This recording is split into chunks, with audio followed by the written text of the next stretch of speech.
What's up guys, welcome back to my channel. I'm Riana and I am back again with another video. So today I wanted to share with you guys something that I woke up with on my heart. I was actually planning to do a totally different video, something a lot more lighthearted than this video will be. But I literally just woke up with all this information in my head and I wanted to get it out to you guys to hopefully help someone. If you are new to my channel, I make motherhood and lifestyle videos. Welcome. If you like that type of video, please consider subscribing. During my pregnancy, I was diagnosed with cholestasis, which is a very rare condition that has a very high rate of stillborn death if not caught early. When I was sent to the hospital by my OB specifically to get tested for cholestasis, they refused to test me. This condition has a very high rate of stillborn deaths if not caught. So if you're refusing to test me, you're basically putting my child's life in danger. That always stuck with me, and as I researched more and more, I learned some pretty horrifying data. America as a whole has the worst maternal mortality rate in any industrialized country, period. But if you dig even deeper, Black women are even more likely to die during childbirth or due to pregnancy-related conditions. The United States has a problem with maternal mortality, and it is one that has been getting worse. The U.S. is one of only 13 countries where the death rate is worse now than it was 25 years ago, and among the worst of the wealthiest countries in the world. As part of our ongoing series, Race Matters, Amna Nawaz looks at why it is dramatically worse among African-American women. And the statistics are stunning. Black infants are more than twice as likely to die than white infants, a racial disparity that's wider today than in 1850, 15 years before the end of slavery. And Black women are 3 to 4 times as likely to die from pregnancy-related causes than white women. That is incredibly scary. The way I was treated in the hospital that day, I don't wish that on my worst enemy. So I wanted to make this video to hopefully help the next woman. If you have not watched my cholestasis story, I will link it down below so you can get the whole story of what happened. But let's get right into today's video. 5 things that you can do while you're pregnant that could save you and your baby's life. So the first thing you definitely want to do is you want to tour the hospital you're going to be giving birth at. You want to tour it. If you can tour it more than once, that's great. Take the classes they have at the hospital if they offer any. Get to know the staff.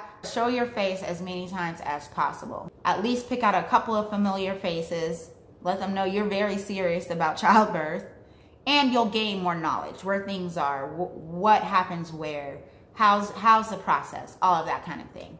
So that's number 1, tour the hospital. Number 2, consider hiring your own doula or midwife. You should always consider hiring your own that's outside of the hospital staff, because when you're hiring someone directly, paying them directly, then they become your specific advocate. I have known of a couple of ladies who have had their life saved by their doula, advocating, pressuring, not taking no for an answer to either get tested, specific pains, issues, all that kind of stuff. So definitely consider, if you can afford it, hiring your own doula or midwife. So that's number 2. Number 3, build your own support team.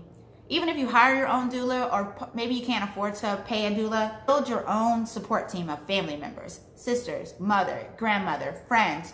Do not go to the hospital alone. Don't do it. Don't do it. Don't do it. And I would even venture to say, do not go to the hospital with just your baby's father, just a male counterpart. Not to say it sounds sexist, but sometimes men just don't get it. Sometimes they don't take our complaints very seriously. So I would definitely build a support team of women who have given birth before. Try to bring at least one member of your support team with you anytime you go to the hospital, because you need someone who will fight when you're feeling weak, or if you're questioning your own advocacy.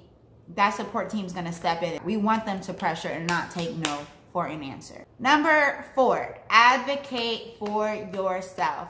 We all heard the story of Serena Williams. She literally basically became her own doula with the research that she did on her own pregnancy-related conditions because she was not being taken seriously. For some reason, Black women are seen as mules. We can take all of this. We can do everything. We don't need help. It's a lie, okay? Obviously, it's a lie. We're dying at a 4 to 6 times higher rate than our white counterparts, which our white counterparts are dying at the worst rate of any industrialized country, okay? So obviously, we can't take it all. My OB sent me to the hospital to get checked for cholestasis, and they refused to check me.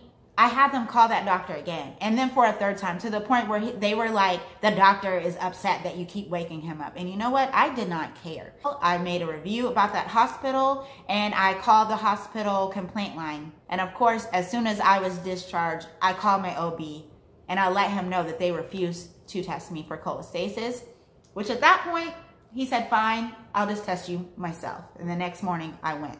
But don't be afraid of being that naggy woman, that angry Black woman, that annoying, nagging person. Who cares? This is your life and your baby's life at stake. I don't care how stupid it sounds, how many times you have to go to the hospital because of fetal movement or pain or anything like that. They treat you like you're a hypochondriac, but you literally have a baby growing in your stomach. Like, it should be taken very seriously. So be your own advocate. I got super carried away with the self-advocacy part of this video that I totally forgot to come back around and finish the 5th tip. The 5th tip is pick your OB wisely. Pick a person who is going to go to bat for you. I see this often in mommy groups. People questioning if they can change their OB, especially women who are on Medicaid or Medicare. But if you are on government assistance, yes, you can change your OB. Yes, you can pick your OB. I strongly suggest to not go with like those huge centers where there's multiple OBs and you never see like the same person. It's always a different person every time you go. Stay away from those. There are really, really good OBs out there that take government assistance. You just might have to do a little bit more research, might have to make a little bit more phone calls. Picking someone who is definitely going to advocate for you along your pregnancy is so important. If you're feeling like this person does not take you seriously, they're brushing things off that you have questions about, that type of thing, change your OB. If it was not for my OB who took everything I said seriously, if he was on the same page as the people at the hospital that day, Gianna very well may not even be here. So that would be number 5. So I hope these tips help. I hope women start taking this extremely seriously. Of course, we can't do it all by ourselves, but until everyone else starts taking it seriously, these are the things that I found through my research, through my own personal experience. I think these things would truly help save your life or your baby's life.